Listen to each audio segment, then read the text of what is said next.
ایراد شما به ملت ایران چیه؟ علت من به ملت ایران هیچی. این از فقر فرهنگی و عدم سواد و نداشتن احزاب سیاسی برای روشن کردن افکار عمومی بوده که این آقایون حتی یه عده انتلکتوئل یا از ترس یا از جذابیتی که براشون رژیم اسلامی داشت بدون اینکه بفهمند که جمهوری اسلامی چیه رأی دادن. همیشه گفتم که مملکت به وسیله آخوند اداره نخواهد شد. موقعی که در 1954 ما قرارداد نفتی را امضا کردیم که شاید در اون روز بیشتر از اون هم نمیتوانستیم به دست بیاوریم، یکی از مواد قرارداد این بود که شرکت‌های عامل منافع ایران را به بهترین وجهی حفظ خواهند کرد. ما دلایلی داریم که این کار نشده است. در قرارداد 54 سه دوره تمدید 5 ساله در نظر گرفته بودند که ضمناً شرط شده بود که منافع ایران حفظ بشود. ما دلایل کافی داریم که مطابق حتی همین قرارداد 54 قرارداد نفت خود را با کنسورسیوم در سال 1979 یعنی 6 سال دیگر به هیچ وجه تمدید نکنند. The Shah wants to make Iran a modern industrial country by the turn of the century. He has only one way to raise the money: get a high price for oil. To build this country, which was in a full period of decadence for the last 300-400 years, we have got to work 3 times, 4 times as hard as other people. And our present major source of income is oil.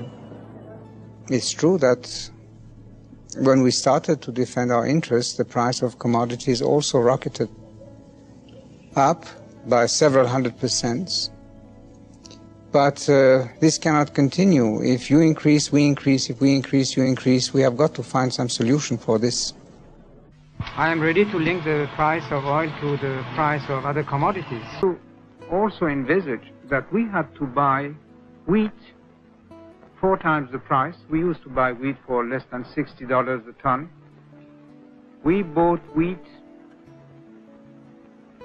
for $245 last year.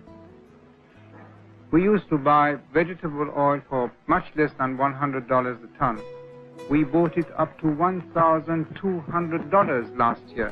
These kind of questions are completely one-sided, just to demonstrate that the price of oil is expensive. I will ask you the question once more. If it was expensive, you would have already found new substitutes.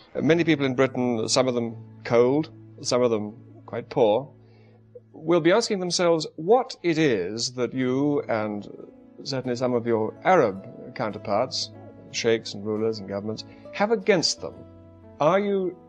Does it in any way serve your interests? Well, why to make the British economy suffer? Why against? First of all, it's not British economy. If you want to say anything, it should be the world economy. And this is not against, we're just defending our chips.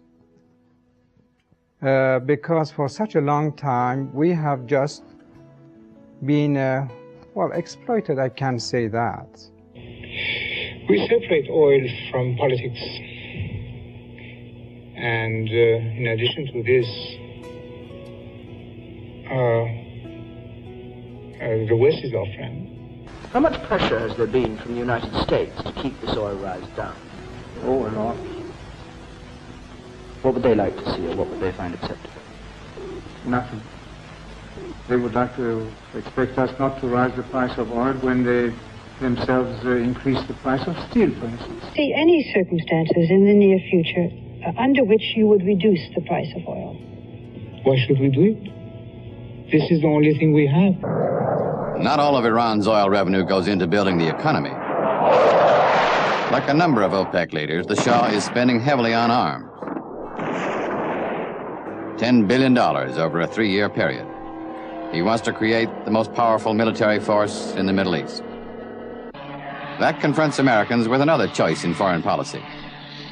Some Americans are worried about the amount of weapons the United States sells to other countries, particularly to the oil states of the Persian Gulf. If the United States limits the supply of American weapons, will you buy weapons elsewhere? Definitely, because we don't buy weapons to please this country or that country. We buy weapons to meet our requirements and the defense of our country.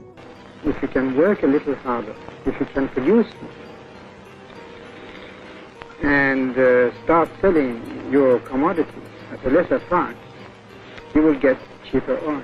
If you continue this way, a permissive, undisciplined society, you are going to blow up. And in matter of fact... How do you mean blow up? I'm not quite clear what you mean by that. Well, you will go bankrupt. You're not going to help us not to go bankrupt if you put the price of oil in. I won't be a good friend of yours if I did help you being not aware of the seriousness of the situation. You know how to work. The question is that you do not work enough. Just imagine if everybody worked half an hour more per day. That would make all the difference. The brown-eyed peoples are teaching the blue-eyed peoples something, is that? Well, no, we are not teaching something. The blue-eyed people have to wake up. Wake up to? From the complacency for this torpor in which they put themselves. I think that our country in the next 10 years will be what you are today. In the next 25 years, according to other people, I'm not saying that, will be among the 5 most prosperous countries of the world.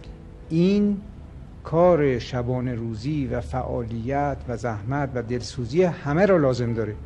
ولی در یه سینی گذاشتن و در طبق اخلاص هر کسی قرار دادن تا یه حدی ممکنه. و اون ساختن مملکته.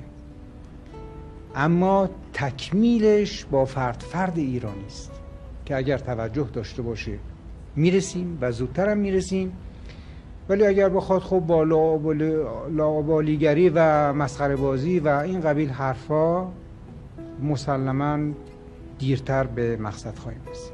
I did criticize the president because of our undercutting of what was a stalwart ally, the Shah of Iran.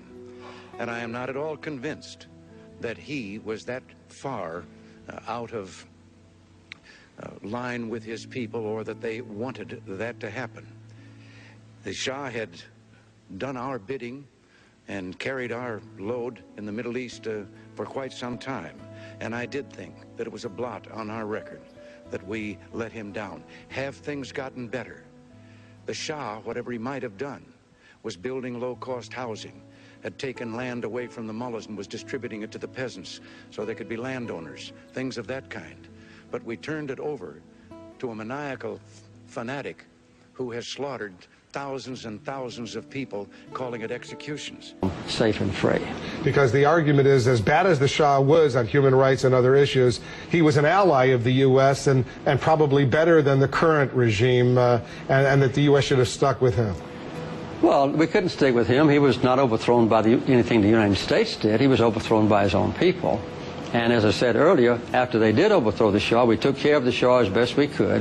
And we also continued our conversations with, our diplomatic relations with, the new regime. راجع به اشغال سفارت نه کسی با من مشورت کرد، نه من اطلاع داشتم که حالا آقای موسوی خوینی و دانشجوهایی کارو کردن. اصلا من بی اطلاع بودم. در مقابل عمل انجام شده قرار گرفتم. البته اون وقت نه مخالفت کردم نه موافقت و رفتن منم در سفارت به عنوان دلجویی اینها بود، گروگانها که مثلا فرض بگیرید قائله درست نشد. و یه وقت هم یادمه که این گروگانها طول کشیده بود. من رفتم خدمت مرحوم آیت الله خمینی، بهشون عرض کردم آقا این اشغال سفارت طول کشیده و اینجور هم میمونه، اونام شاخونه میکشن و بجاست که تا مادامی که کارتر سر کار هست این امتیاز رو ایران به کارتر بده، برای اینکه انقلاب ما پیروزیش تقریبا به واسطه این بود که جو را کارتر مساعد کرد. این امتیاز رو به عقیده من جاش از دولت ایران به کارتر بده و گروگانها رو آزاد کنه. ایشون فهمیدن این که این غیبایی که تو میگی که کارتر بهتر از ریگان و ایناست، ما این غیبا رو بلد نیست. ما نمیتونیم تحمل کنیم اون مطلبی را که آقایان میخوان با اون مغزهایی که در اروپا تربیت شده است درست بکنن. ما میخوایم اسلام را چیز بکنیم. اینها از یکی از اینا آمده بود گریه میکرد که چرا بعضی از اینا را میکشن، نه این آخریا را، اونایی که آقای خلقالی مثلا میکشتن.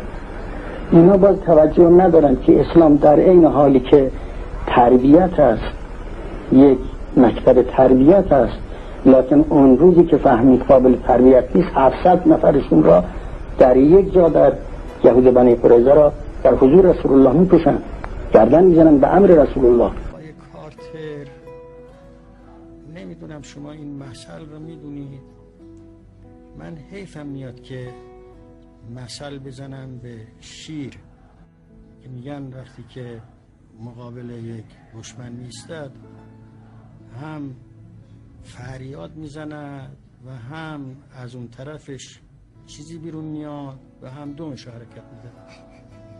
فریاد میزند برای اینکه طرفا بترسونه، میترسد از این جهت ازش چیزی هم صادر میشه. دومش حرکت میداد برای اینکه میانجی پیدا کند. آقای کارتر رو من حیفم میاد که بگم شیر، لکن یه موجودی است که همین کارا را دارد میکنه. The era of the great civilization, for those who are interested to know, means a kind of a welfare state where everybody, since he's born until he's dead, will enjoy every kind of social insurances. Tonight, and there's almost nothing the United States can do about it. Do you feel there were any choices you would have made differently? I think I would have been re-elected easily if I had been able to rescue our hostages from the Iranians. And everybody asked me, what would you do more? I would say I would send one more helicopter, because if I had one more helicopter, we could have brought out not only the 52 hostages, but also brought out the rescue team. And when that failed, then I think that was the main factor that brought about my failure to be re-elected. So that's one thing I would change. I would say, do something, anything, and he said, and then have them take a hostage out one at a time, one day, and execute them in front of the world. You know, he was firm, but it was tough. We knew he would probably not be re-elected. He didn't give in, so I was proud of him. But peace is very difficult. War is popular in our country. Even your wife, Rosalind, was encouraging you to take action. Was it hard to not take everyone's advice around you, even your wife's? Yes. Well, I could have been re-elected if I had taken military action against Iran. It would have shown that I was strong and resolute and manly and so forth. But I think if I could have wiped Iran off the map with the weapons that we had. But in the process, a lot of innocent people would have been killed, probably including hostages. And so I stood up against all that advice, and then eventually my prayers were answered, and every hostage came home safe and free. And so I think I made the right decision in retrospect, but it was not easy at the time. I think. اولا واقعا باید خون گریست در جامعه اسلامی که حتی احتمال کسی مثل بنده در او مطرح بشه. غیر از این که خود من حقیقتا لایق این مقام نیستم و این رو بنده میدونم، شاید آقایونم میدونید، اصلا از لحاظ فنی اشکال پیدا میکنه این قضیه. رهبری سوری خواهد بود، نه رهبری واقعی. من از شما جوانان و نوجوانان که آینده ایران متعلق به شماست میخواهم تا میهنمان را به خون و آتش نکشید. من از همه شما هموطنان عزیزم میخواهم تا به ایران فکر کنید همه به ایران فکر میکنیم. در این لحظات تاریخی بگذاریم همه با هم به ایران فکر کنیم. و بگیم چه احساسی میکنید از برگشت به ایران؟